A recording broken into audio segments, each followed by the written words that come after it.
Olá, pessoal. Eu sou Daniela Abreu e esse é o podcast Relatos Assustadores, uma parceria dos podcasts Relatos do Além e Assustadoramente. E vamos para os relatos de hoje. Eu me chamo Rose, sou de Fortaleza, Ceará. E o relato que contarei é bem peculiar. Uns anos atrás, eu trabalhava em um motel em um bairro aqui da cidade, bairro de periferia. Eu era famosa faz tudo. Era recepcionista, mas quando as meninas faltavam, eu dava uma de camareira, faxineira, e o que mais vocês imaginar. Nesse motel tinha uma suíte, a de número 14, que quase ninguém queria ficar lá, pois comentavam que ali aconteciam coisas estranhas e tinha um cheiro podre, mesmo a gente limpando e tal. Eu trabalhava em regime de plantão, de 24 a 48. Então eu trabalhava um dia inteiro e folgava dois. E nos meus plantões nunca tinha acontecido nada. Até esse dia. Era um sábado. É dia de mais movimento no motel. Durante o dia, a rua era das garotas de programa e à noite das travestis. Pela manhã, por volta das 10 horas, uma moça do job foi para esse quarto e disse que ouviu uns barulhos estranhos. E o cliente disse que tinha mais alguém no quarto e terminou o job logo. Por volta do meio-dia, aconteceu a mesma coisa. Porém, o casal, que estava no quarto 15, disse ouvir uns barulhos e a música do quarto 14, mas não tinha ninguém nesse quarto. Ou seja, esse dia foi bem estranho. À noite, uma travesti, que era cliente do motel, pediu para usar o banheiro da suíte 14, e eu autorizei porque elas pagam para usar. De repente, essa menina sai correndo pelas escadas, pois disse que quando entrou no quarto, viu uma pessoa em pé na porta do banheiro. Ela ficou com tanto medo que saiu correndo sem olhar para trás. Bom, aí eu fui lá checar junto às camareiras da noite, e elas informaram que não tinha ninguém no quarto. Horas depois, o motel começou a lotar, e eu estava mandando os casais para os quartos de cima. E assim que eles desocupavam a suíte, as camareiras iam limpar. Nisso, uma das camareiras me passou um rádio, dizendo que tinha alguém na suíte 14, pois a música estava alta demais. Aí eu subi para ver, e realmente o rádio estava ligado, mas não tinha ninguém no quarto. Apaguei as luzes, desci e fui para a recepção. Já ia dar meia-noite e as meninas estavam encerrando o serviço na parte de cima, quando uma delas deu um grito tão alto que até as meninas que faziam job ouviram. Quando eu subi, alguns clientes que estavam no andar de cima haviam saído dos quartos por conta do grito. A camareira estava desmaiada em frente à suíte 14 e a porta da suíte estava aberta, sendo que a chave ficava comigo na recepção. O cliente me ajudou a descer a camareira, passei álcool nela para ver se ela voltava a si. E quando ela acordou do desmaio, disse que quando estava descendo e passou próximo à suíte, a porta foi abrindo devagar. E do nada saiu de dentro uma figura feia e velha. O susto foi tão grande que ela desmaiou. Mas não parou por aí. Eu não coloquei mais nenhum casal para os quartos de cima e disse para as camareiras só limparem pela manhã. Aí é que vem a surpresa. Às 3 da manhã, em ponto, o telefone da recepção começou a tocar e dava para ver qual era o quarto que estava chamando. E adivinhem, era a maldita suíte 14. Eu passei um rádio para as camareiras e as duas estavam na parte de baixo. Eu, muito corajosa, decidi atender o telefone e só dava para ouvir ruídos e risadas bem distantes. Desliguei o telefone e logo em seguida ligaram. E foram 7 ligações desse quarto até as 4h30 da manhã. Às 7 da manhã, quando o filho do dono do motel chegou para me liberar, comentei com ele o ocorrido. Então ele me contou diversas histórias sobre essa suíte. Contou que muitos clientes não queriam ficar lá porque era assombrada. Que cliente já havia ficado preso lá dentro, mesmo com a chave por dentro. Que as pessoas ouviam ruídos e barulhos. Que a luz acendia sozinha. Eu passei uns 3 meses trabalhando lá depois desse episódio. E volta e meia acontecia isso. E era sempre na mesma data. Dia 20 de cada mês acontecia algo estranho lá. Eu não sei se alguém morreu ali e ficou assombrando o local. Só sei que lá tinha muito fluxo de funcionários por conta desses episódios.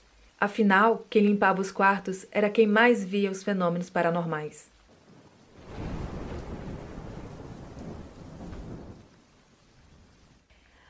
With a major selection of the looks your kiddos love starting at just $4 in the Walmart app, a new school year means a stylish new them. Who knew? Find skater skirts and Crocs that say, I'm casual but cool. Sparkly sneakers that say, it's my classroom, you're just learning in it.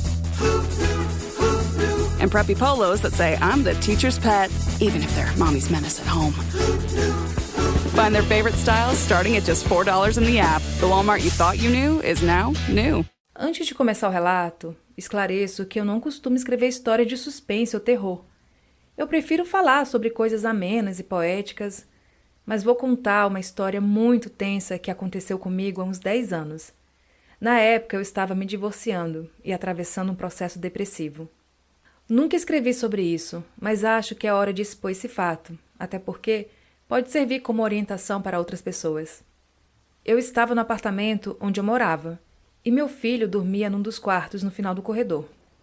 Por volta das 22 horas, eu estava na sala, acompanhada do meu cachorro, um poodle de porte médio, e sentada num sofá que ficava de frente para o corredor. Eu estava mexendo no notebook que estava apoiado no braço do sofá. Tudo parecia tranquilo e silencioso. Eu não estava me sentindo mal naquela noite. Meu cachorro estava deitado ao meu lado no sofá. De repente, ele começou a rosnar baixo. Às vezes, ele rosnava quando ouvia algum barulho estranho, por isso eu não dei muita importância no início. Contudo, ele continuou rosnando e aumentou o tom. Ainda olhando para a tela do notebook, virei o braço para trás, sem olhar para ele. Fiz um carinho e falei que estava tudo bem, mas ele não parava. Decidi me virar para olhá-lo e vi que ele estava em posição de ataque, com as orelhas em pé e com o pelo todo arrepiado. Ele rosnava enquanto olhava fixamente para o corredor. Olhei para a direção onde ele mantinha o olhar fixo e vi uma coisa que até hoje me arrepio só de pensar. Era uma entidade que parecia uma sombra densa, com uns 2 metros de altura. Tinha o formato de uma silhueta humana. Meu coração deu um salto, até porque meu filho estava num daqueles quartos, onde a entidade estava próxima. Mantive o olhar firme e senti um calafrio. Com certeza era uma entidade de energia muito pesada. Ela, então, começou a vir em minha direção. No mesmo instante, eu abaixei a cabeça e comecei a rezar. Pedi a Deus para encaminhar aquele ser de volta, para onde ele tinha vindo, e que a luz divina iluminasse aquele ser trevoso. Pedi proteção para mim, para meu filho e para meu cachorro. Depois rezei um Pai Nosso e uma Ave Maria, pedindo novamente o afastamento daquele ser do nosso ambiente. Quando levantei a cabeça e olhei novamente para o corredor, a sombra havia desaparecido. Confiando nas minhas orações e sem pensar em mais nada, corri para o quarto onde meu filho estava. E só respirei aliviada quando percebi que ele dormia tranquilamente. Rezei novamente com uma das minhas mãos em sua cabeça, pedindo que seu anjo da guarda o protegesse. Depois voltei para a sala, acendi um incenso e fui passando por todo o apartamento, fazendo o sinal da cruz e rezando em cada cômodo. Por fim, acendi uma vela para aquela entidade nunca mais voltar e fiquei de vigília fazendo orações até a vela ser completamente consumida. Uns dias depois, conversando com a minha sogra e contando a ela esse ocorrido, tive uma grande surpresa. Ela me contou que a faxineira que trabalhava no meu apartamento disse para ela que também viu algo estranho lá. Era uma entidade que parecia um vulto de um homem sem cabeça. A mulher era evangélica e só trabalhava lá durante o dia. A minha sogra disse que não havia me contado esse fato, pois eu já estava emocionalmente abalada e ela não queria me impressionar. Depois disso, fiz mais algumas limpezas energéticas no apartamento, mas eu resolvi sair de lá e morar com a minha mãe. Nunca mais a tal entidade sombria apareceu para mim.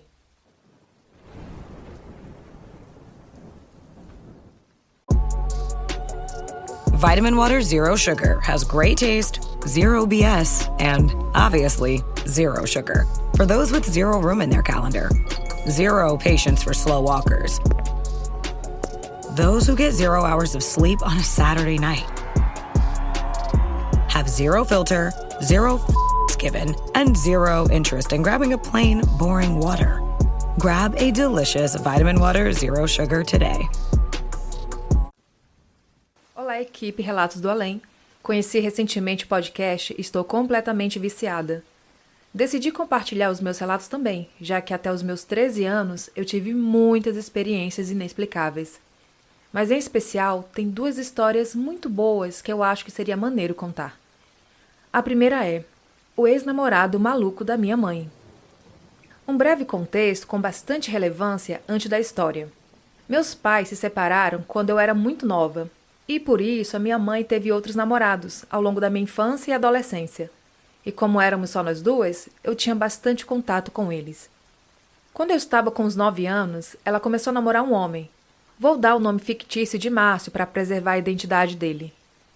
E o Márcio era completamente maluco, extremamente ciumento e possessivo.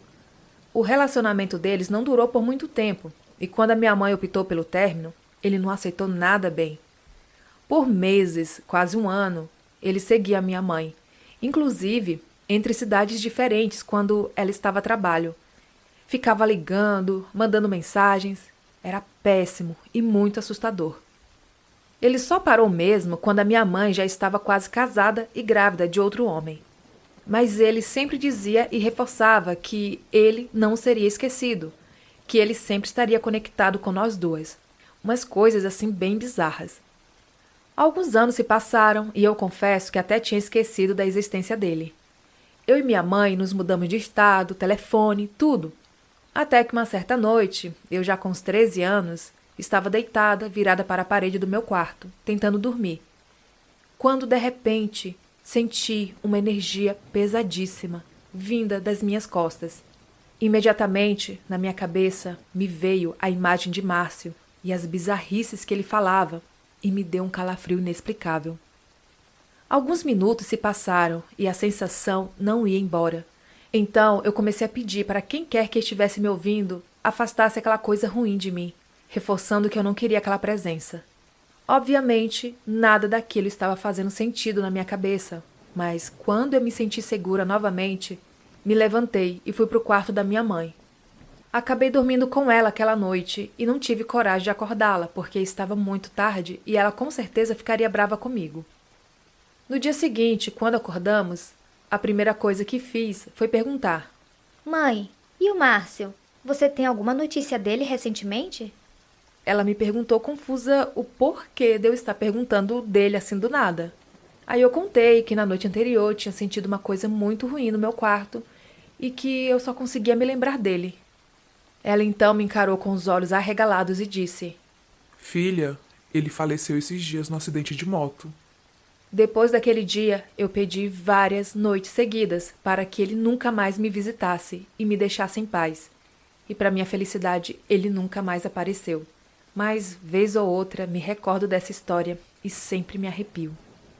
O segundo relato é o acidente. Essa história, na verdade, quem conta é a minha mãe, já que eu mesma, por ser muito pequena na época, eu não me recordo. É importante dar um contexto aqui também, que antes de engravidar de mim, o sonho da minha mãe era ser comissária de bordo. Alguns anos antes de eu nascer, ela conseguiu entrar para a equipe de comissárias da TAM de São Paulo. E como minha família é do Rio Grande do Sul, ela costumava fazer o voo Porto Alegre-Congonhas. Para dar um nome mais técnico, era o Airbus A320. Guardem essa informação. Logo que engravidou, ela precisou se afastar dos voos e mais tarde teve que sair da companhia e abandonar o seu sonho para poder me criar. Dito isso, quando eu estava com uns 5 anos de idade, mais ou menos, a minha mãe chamou algumas amigas para elas fazerem uma janta na nossa casa, que era um costume entre elas. Enquanto elas preparavam a comida, eu estava brincando no quarto, em frente à nossa TV. Até que, por volta das 19 horas, a minha mãe disse que entrei na cozinha chorando muito e comecei a apontar para o quarto e dizer: Mãe, me desculpa, eu tinha que ter vindo, senão você ia morrer. E repeti essa frase incansavelmente enquanto chorava. Todo mundo ficou apavorado. Aquilo não estava fazendo sentido nenhum. Mas como eu era apenas uma criança de 5 anos, minha mãe achou que eu só estava querendo chamar atenção e decidiu me levar para o quarto para me acalmar.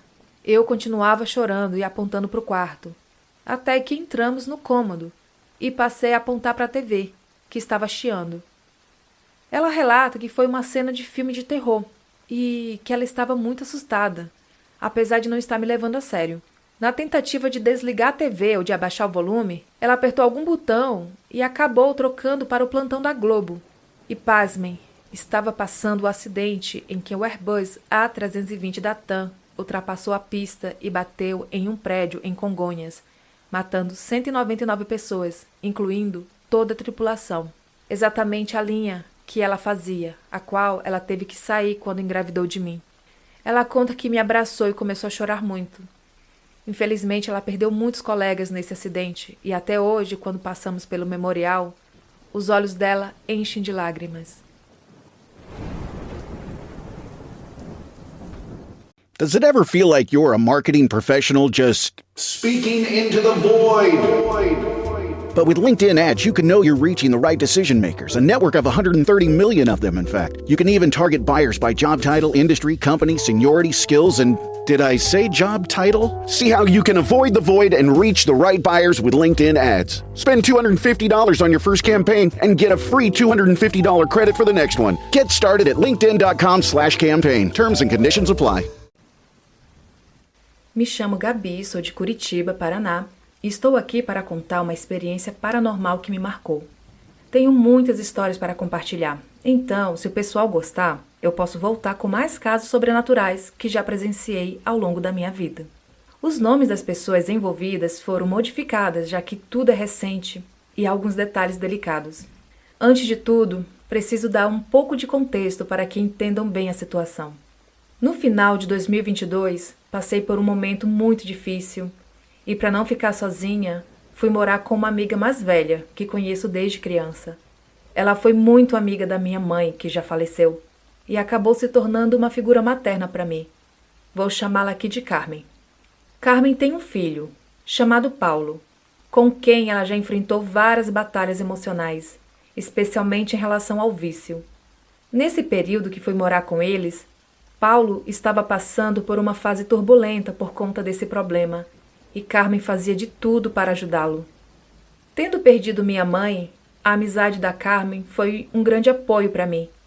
O Paulo, que conheço desde criança, é como um irmão, mas aquele momento foi especialmente difícil para todos nós. Para lidar com tudo isso, Carmen começou a buscar ajuda espiritual e, eventualmente, se envolveu com a Umbanda. Ela começou a frequentar giras e me levava de vez em quando. Mas a história que quero contar aconteceu em uma noite de sábado, noite de gira, em que decidi não ir. Carmen saiu por volta das 17 horas, pois ela ajudava na organização do espaço. Eu e Paulo resolvemos ficar em casa, abrir uma live para tocar violão e nos distrair. Tudo parecia normal.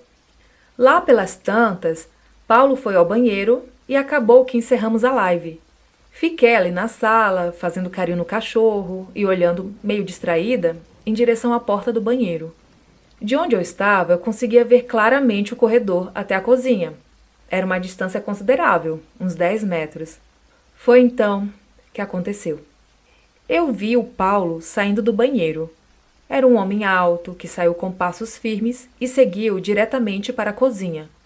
Esperei ele voltar para continuarmos a live, mas ele demorou. Fui até a cozinha e, meio confiante, eu já fui perguntando: Paulo, o que você está fazendo? Vamos voltar para a live ou cansou? Mas não havia ninguém na cozinha. Confusa, olhei para trás e vi que a porta do banheiro ainda estava fechada, com a luz acesa lá dentro. Perguntei, meio sem jeito: Paulo, você está no banheiro? E eis que ele respondeu lá de dentro que sim. Naquele momento, senti um arrepio subir pela espinha. Fiquei quieta, tentando digerir o que havia acabado de acontecer. Esperei ele sair do banheiro para contar o que tinha visto.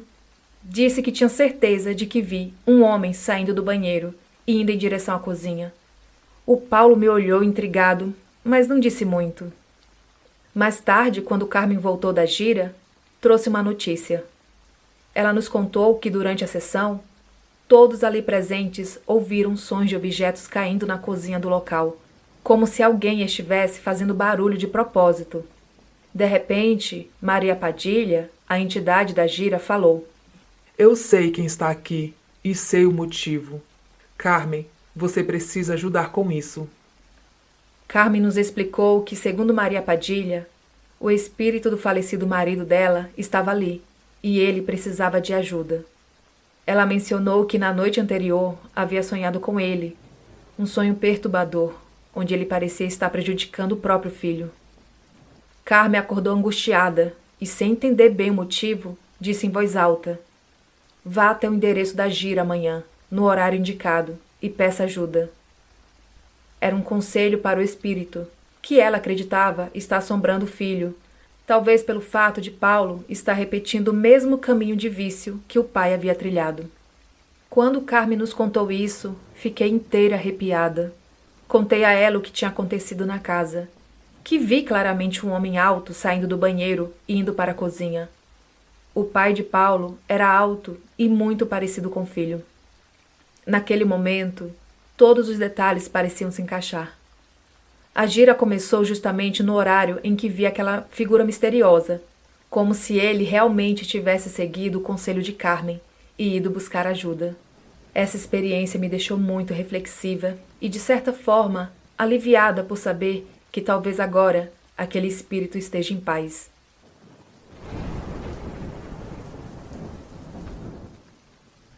Hey, it's Ryan Reynolds here from Mint Mobile. Now, I was looking for fun ways to tell you that Mint's offer of unlimited premium wireless for $15 a month is back. So I thought it would be fun if we made $15 bills. But it turns out that's very illegal. So there goes my big idea for the commercial. Give it a try at mintmobile.com/switch. Upfront payment of $45 for 3-month plan equivalent to $15 per month required. New customer offer for first 3 months only. Speed slow after 35 gigabytes if network's busy. Taxes and fees extra. See mintmobile.com. E esses foram os relatos de hoje. Você tem alguma história sobrenatural para contar? Então envie o seu relato para o e-mail podcastrelatosAssustadores@gmail.com. Siga também o meu podcast, o Assustadoramente, para maratonar outras histórias sobrenaturais. E é isso, até o próximo episódio.